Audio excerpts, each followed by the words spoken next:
Hey y'all, it's your girl Chef T and welcome to Tasting with T. Today we are making a staple in my household, salmon croquettes. I'm super excited to share this recipe with you all. It's super easy, very tasty, and let's just get into it.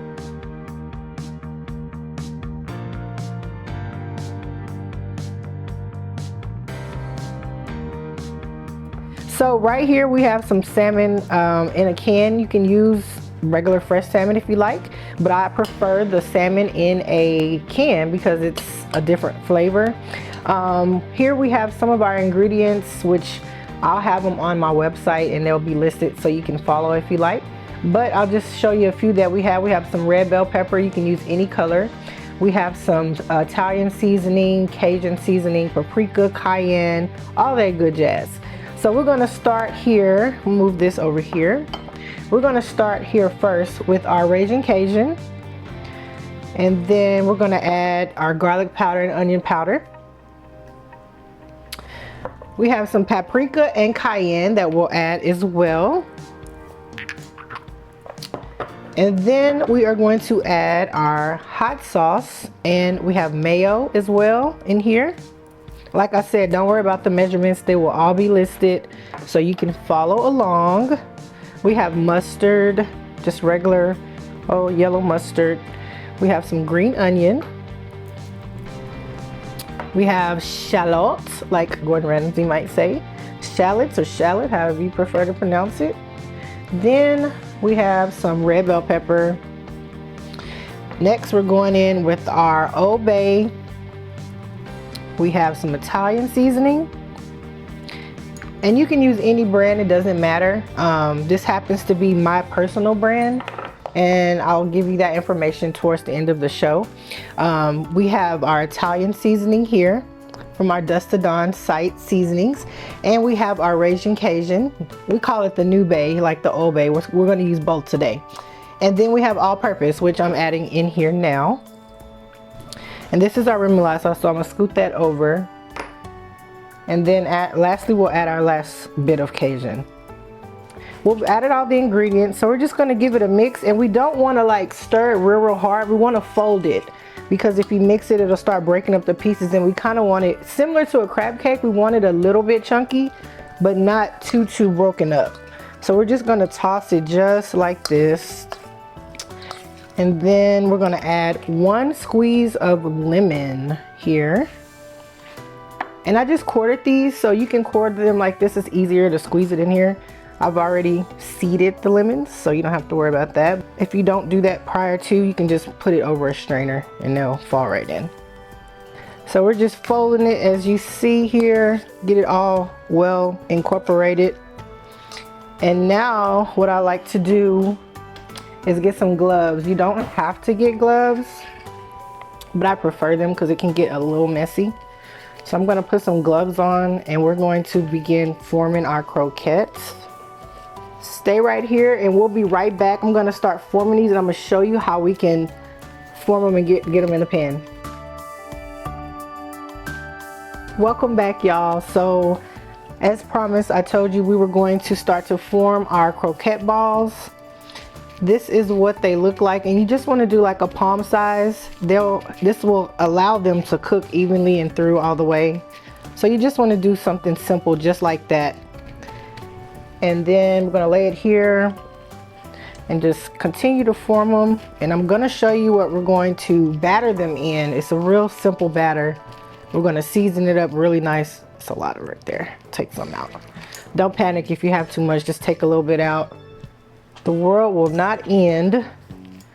So this recipe also, y'all, it calls for about 2 to 3 servings.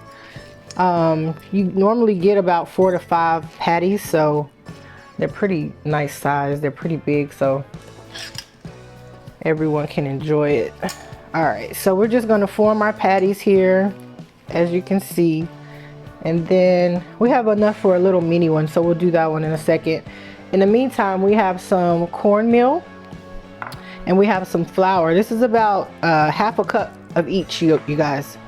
Then what we're going to do, take off 1 glove. We're going to go in with some of that Italian seasoning from my seasoning line. And I don't know about y'all, but I'm a southern old gal, so I kind of eyeball stuff, but I know the measurements because I've been cooking for so long. We have some New Bay, and we have some all-purpose seasoning as well. All right, and so what we're gonna do is just mix that in, give it a good little mix. Whatever you season your meat or protein with, you want to season your batter too. Nobody wants any bland batter. You want some flavorful seasoned batter. All right, so we're done with that. So what we're going to do with our gloved hand is go in and just easily just pat them just like that. Toss it. This is going to give it a nice little crunch on the outside. Now if you like it a little more firm, this allows it to be a little more flaky. If you like it a little more firm, you can add an egg. It's totally up to you. It's completely optional. I do it sometimes I don't. So today we're doing it without an egg. And so I'm going to batter the rest of these up. We have put our oil on a medium low heat. You don't want it to burn. We're just getting the outside kind of crusted and the inside warm. So I'll be right back with you and I'll show you what they look like. Hey y'all, welcome back. We are now up to temp on our oil, so we're gonna just put our croquettes into the oil. We're gonna lay them in there nice and gently so we don't splatter. A nice tip when you're putting things into hot oil is to go from front to back, so that way if it splatters, it doesn't get on you. So we're gonna start here. We're gonna see how many can fit in here. I think I can get all 5 in here. If you can't, don't worry, going on the next batch because you don't want to overcrowd your pan. If you overcrowd it, it'll become more like a steam than a fry, and we don't want that. We want a nice little crispiness onto it.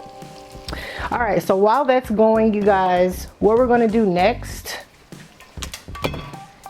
is our remoulade sauce. It's super easy. All we have, here are the ingredients, and we have hot sauce, we have some regular yellow mustard, we have mayo, a little bit of our New Bay. If you don't have the New Bay, you can always use Old Bay or any of your favorite Cajun seasonings. Some people like relish in their remoulade. I really don't. So if you want to add it, feel free to add it. It's your recipe. This is just a pointer. This is just the tip of it. We have another lemon wedge we're going to squeeze in here. And then we're just going to give it a nice stir. Just like this. And once we're done with this, we'll set it to the side and we'll serve it with our croquettes. They're so similar. All right, so this is what it looks like. This is the consistency we like. Give it a taste. See, that's super good. Nice kick, nice acid. That's perfect. I'll be right back with the croquettes and I'm gonna show you how we're gonna plate them with the remoulade sauce. Stay here. Y'all, look what we have whipped up here. This is our staple, you guys. Our salmon croquettes are done. Our remoulade sauce is done. We're just gonna put a little bit of parsley on it for a little color and pizzazz. And of course, y'all know we gotta taste it because it's just only right to do it. All right, we're also gonna put a little bit of our New Bay in there as well. Just adds a little bit of color to your plate. All right, boom. So I have my fork, y'all. I'm going in for the gusto. I'm gonna taste it without the remoulade first.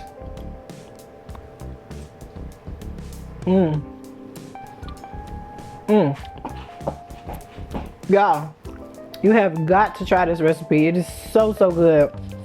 Crispy on the outside, nice and tender like I told y'all it would be.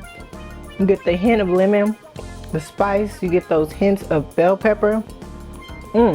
Let's try with the remoulade now. Winner chicken dinner. Y'all have got to try this recipe. But wait, there's more. Stay tuned, and when we come back, we're going to be making another staple in Texas, where I'm from, Austin. Shrimp and grits. Stay right there.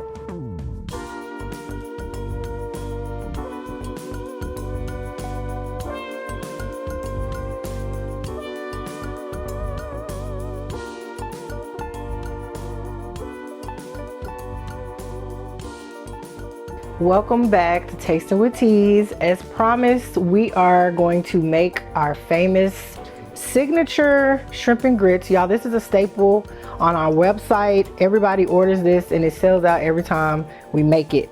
It's simple, simple, simple. We're going to start out with our ingredients that we have here. We have some garlic, some lemon, some green onion, some red bell pepper.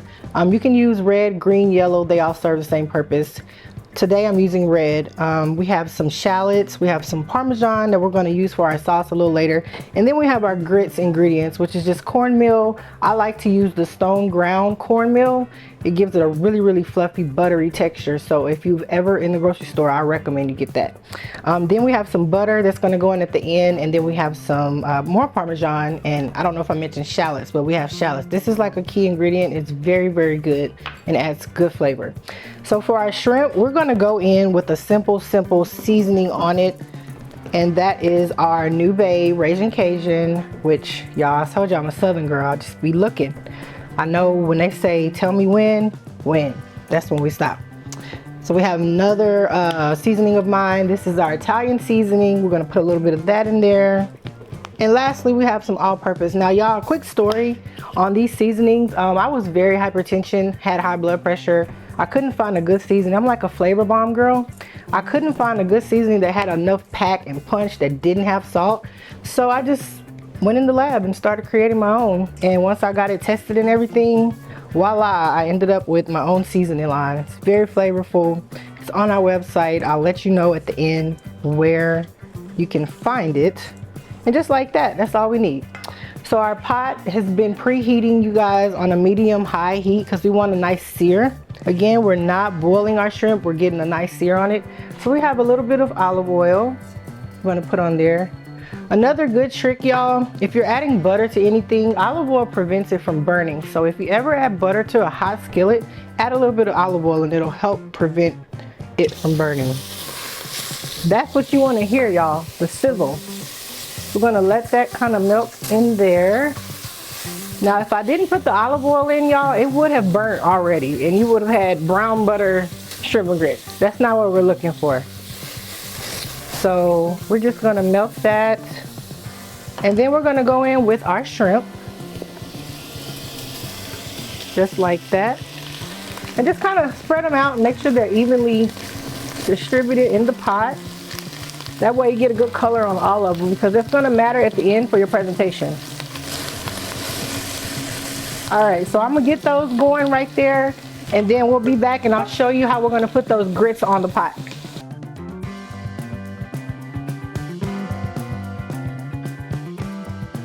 Welcome back, y'all. Our shrimp are nice and golden, so they are ready to come out. We have started our grits liquid, not the grits yet, but we started the liquid and we have it on like a medium high so we can get it nice and boiling and ready and prepared for our grits to go in. And for that, y'all, we just put some water and a little bit of half and half. You can use milk, you can use cream. It just gives it an extra creamier, fluffier texture, same as the grits. All right, so now that we have all of our shrimp just about out, all this yumminess at the bottom, don't take it out. We're gonna leave it in there. That has tons of flavor. So we're gonna go in with a tablespoon of butter. And then what we're gonna add is, we're gonna add our bell peppers first. Let's see, we have our thing here. Just let it melt. Still has a little olive oil, as you see, so it's not gonna burn. We have our red bell peppers we'll put in. Next, we have our shallots. Now, another thing I forgot to tell you guys, when you take the shrimp out, you wanna lower the heat to like a low medium because you don't want anything to burn before we start to deglaze. So we're just gonna get these nice and translucent, not too soft, just kind of right in the middle. Now we're adding our green onions and our garlic. We're doing that last because butter tends to burn garlic or oil. Either way, garlic burns and it becomes real bitter and it's not a very pleasant taste. So we're gonna add that last. Now that we've cut it down a little bit, you can hear the sizzle kind of going down. What we're gonna add next is our sherry wine. Now you can find this in your local grocery store. We use a sherry cooking wine. You can also use a white wine, but this one I prefer because it has a good pungent flavor. So we're gonna add some of that there. Again, we're just gonna stop when we say when. When. So we're gonna let this kind of reduce to about half. And when I say reduce by half, it just means basically till the mixture is kind of evaporated and the alcohol burns off of it. All right, so we'll be right back. We're gonna finish this and we'll get our grits started, so don't go anywhere. All right, y'all, we are ready to start our grits. Right before the break, I was telling you that our water and our milk was boiling, so it is ready, y'all. We're gonna stir that into there and have a whisk. This is the best option to use because it gets those clumps out when you put it in there. So we're going to use a whisk and just kind of whisk it in as we are pouring it. Make sure it's all nice and non-clumpy. We don't want it clumpy. And then once we do that, it doesn't take long, y'all. Going to keep whisking. Right, then we're going to add our Parmesan cheese into our grits, just like that. Like so. All right, and then again, you just keep whisking because you don't want it to stick. You don't want it to clump up. And we have it on a medium high. We're going to put it down to like a 4, which is like a low medium. And we're just going to continue stirring it. Let's put it down. Continue stirring it just like that. And then we're going to go in with our butter. We have a tablespoon of butter. You can add more if you like, because butter makes everything better. But today we're adding just a little bit of butter, and that's slightly because this only feeds about 3 to 4 people. So of course, if you double it, you're gonna add, you know, double the butter. So we're just gonna continue stirring. As you can see, it's starting to get nice and creamy, just like we like. So we're gonna go in next with our cheese. Now this is a 4 cheese blend. You can use whatever cheese you like. I prefer like Havarti, Gouda, sharp cheddar. It has a lot of pungent flavors. And we're just gonna stir that in as well. You want your grits nice and creamy, not too lumpy, not too hard, or thick, or runny. You want them like a consistency right in the middle. All right, so we're just gonna cut this down, y'all, to like a 1, which is like a low heat, kind of like a simmer, because we don't wanna burn it. We don't want it to continue cooking. But as you see, this is like a nice texture that we're looking for, especially for the dish that we're making. We're making a savory dish, so this is like perfect. All right, so we're just gonna let that sit for a second. I want you to come here to our shrimp pan and see how well that wine has reduced is what basically we're looking for. So next we're gonna go in with our heavy whipping cream, just like that. And then we're gonna stir until it starts to thicken. And before we do that, we're gonna add some Parmesan cheese to this as well. This is a cheesy, if you can't tell, cheesy shrimp and grits dish, so it's cheese everywhere. Adding cheese all through it. So we'll let that continue, cut it up just a notch. And we want it to come to a boil, so we'll let that do its thing. We have a little bit of chicken broth. Now this adds a little bit of flavor, y'all. If you ever boil noodles, you boil potatoes, you want to add in some chicken broth. It adds a depth of flavor. And normally I add it in when I'm boiling my water, but adding it at the end still has that flavor point that you're looking for. So don't worry about that. All right, so while this finishes on simmer and we continue to let this thicken up, come back and we're gonna show you how this is gonna get plated up. Stay right there.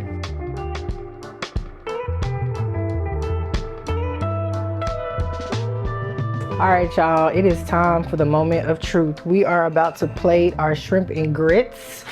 And before we do that, I'm just gonna give it a taste, because you always taste your food, just to make sure we're right and we're in the ballpark of what we're looking for. So let's give it a taste. I feel like I could add some more butter. Yeah, we'll add some more butter. We'll put a little butter in there. Whip it in. That'll add to the creaminess of it.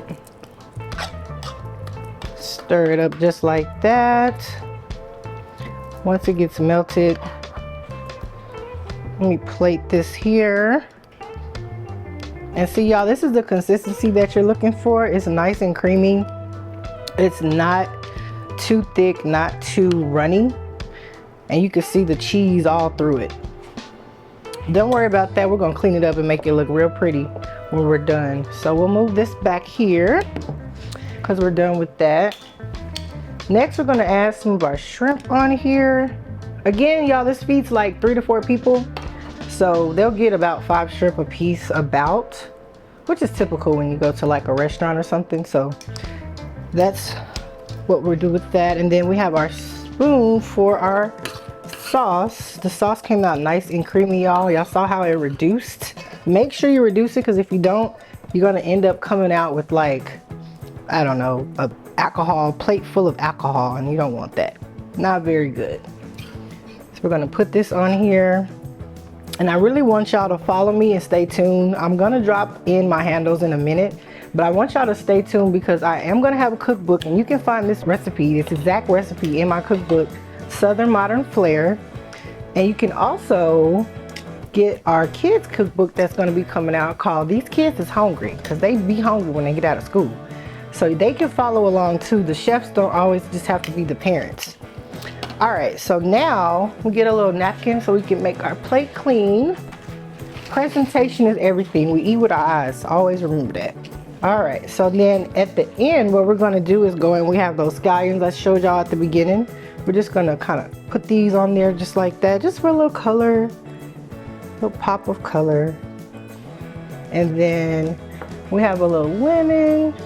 We're going to put that here on the side. And then at the end, we're going to actually go in with a little bit of parsley. And guess what? Some more New Bay. It's going to give some color and a little kick at the end. So just mix that up just like that, and just kind of sprinkle it, and then sprinkle it around the plate just like so. Boom. So there you have it. This is our shrimp and grits with a creamy white wine slash sherry wine sauce. You can use either or again. So now let's give it a taste. It's only right that we give it a taste and just dive in. Ooh, this looks so good. Let's see.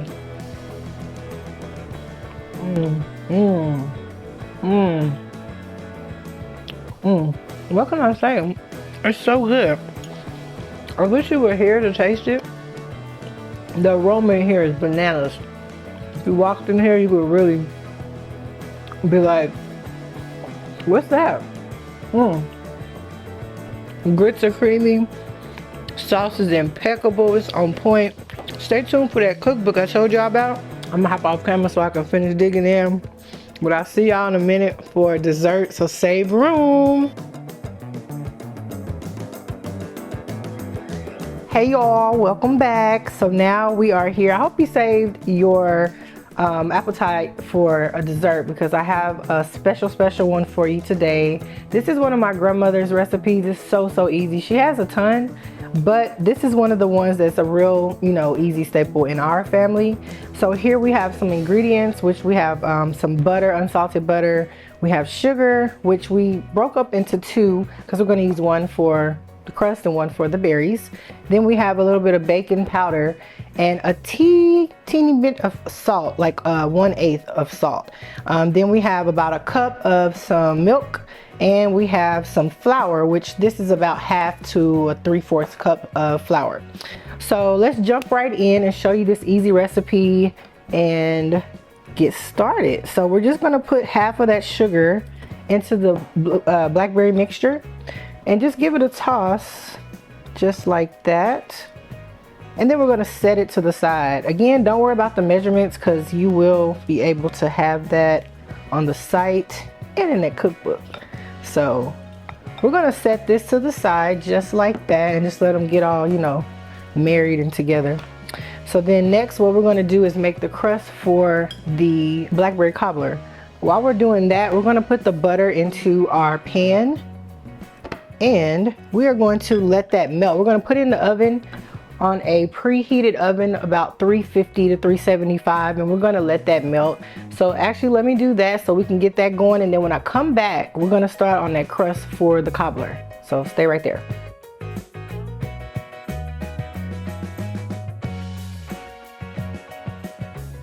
All right, y'all, so our butter is melted.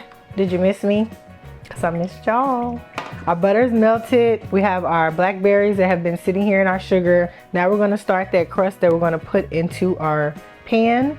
We have some flour here, about 3/4 cups of flour. We have about 1/2 cup of sugar in here. And then we have some baking powder that we're gonna add in here. This is about 1.5 tablespoons. And then we have some milk. This is about 1 cup of milk. This is going to be for our crust. You can use regular crust, but this one also works too. And it's very, very good. It's really delicious. So we're just gonna incorporate this well, just like that. And then the next thing we're gonna put it into our pan with our blackberries and our butter. So we just wanna get it nice and incorporate it into the mixture, just like that. And if you notice something is off, you can always just deviate and add a little more. Like right now I'm seeing it's a little bit on the runny side. So I'm just gonna add a little bit of flour in here. And when I say a little bit, I'm gonna add a little bit, not a lot. I'm gonna add a little bit more flour because it's supposed to create like a dough. So that's what we're gonna be looking for. And then it'll help it also bake in it when it's in the oven. Yeah, so that's what we needed right there. So make sure we incorporate that nice and well. And then what we're gonna do, this pan is hot, so we got a little pot holder here. Make sure all the butter is all through each side. And then we're gonna pour this down first because it's gonna rise over our blackberries. You're probably thinking you should put it in after, but trust the process. All right, so we're gonna go in with the mixture for our crust, just like that. Perfect.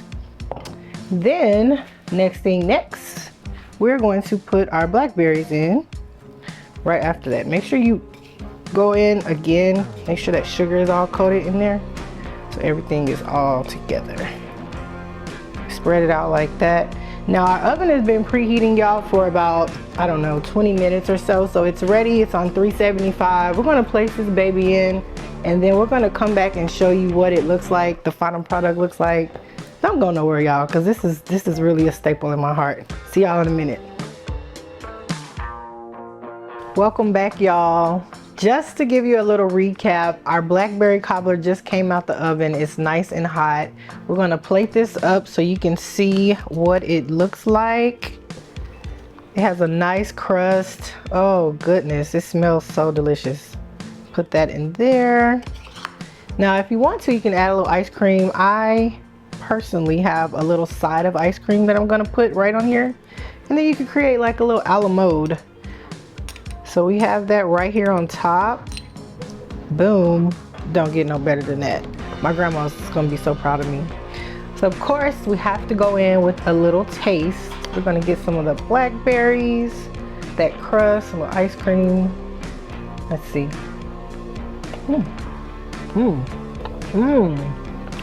It's so good. That crust, guys, you don't need a crust. This is kind of similar to a dump cake. Very, very soft, very crusty on the top, and that ice cream just adds the extra to it. So I hope you give this a try. Just to recap everything we made here today, we started off with our salmon croquettes and our homemade remoulade sauce. Then we came over to our main, which is shrimp and grits. Again, that's a staple in our hometown, Texas, Austin, Texas to be exact. And then we finished it with a sweet, decadent dessert. It's really light, it's not dense. Our blackberry cobbler. Remember, add a little bit of ice cream on the end. Thank you so much for watching. I really enjoyed you guys today. Our website is dusttodauncatering.com, and don't forget, as promised, I told you I would leave the information for these seasonings. You can find them on there and we'll ship these out right to you. All of our handles are the same, so if you like to look us up on TikTok, Instagram, Facebook, YouTube, there we have some ingredients and recipes that we can that we share with you. that you can follow along on. So be sure to follow all of our handles at Dusk to Dawn Catering or Dusk to Dawn Catering LLC, and visit our website for all the latest news, dusktodawncatering.com, and we'll see you right back here on Tasting with Teas. Thank you.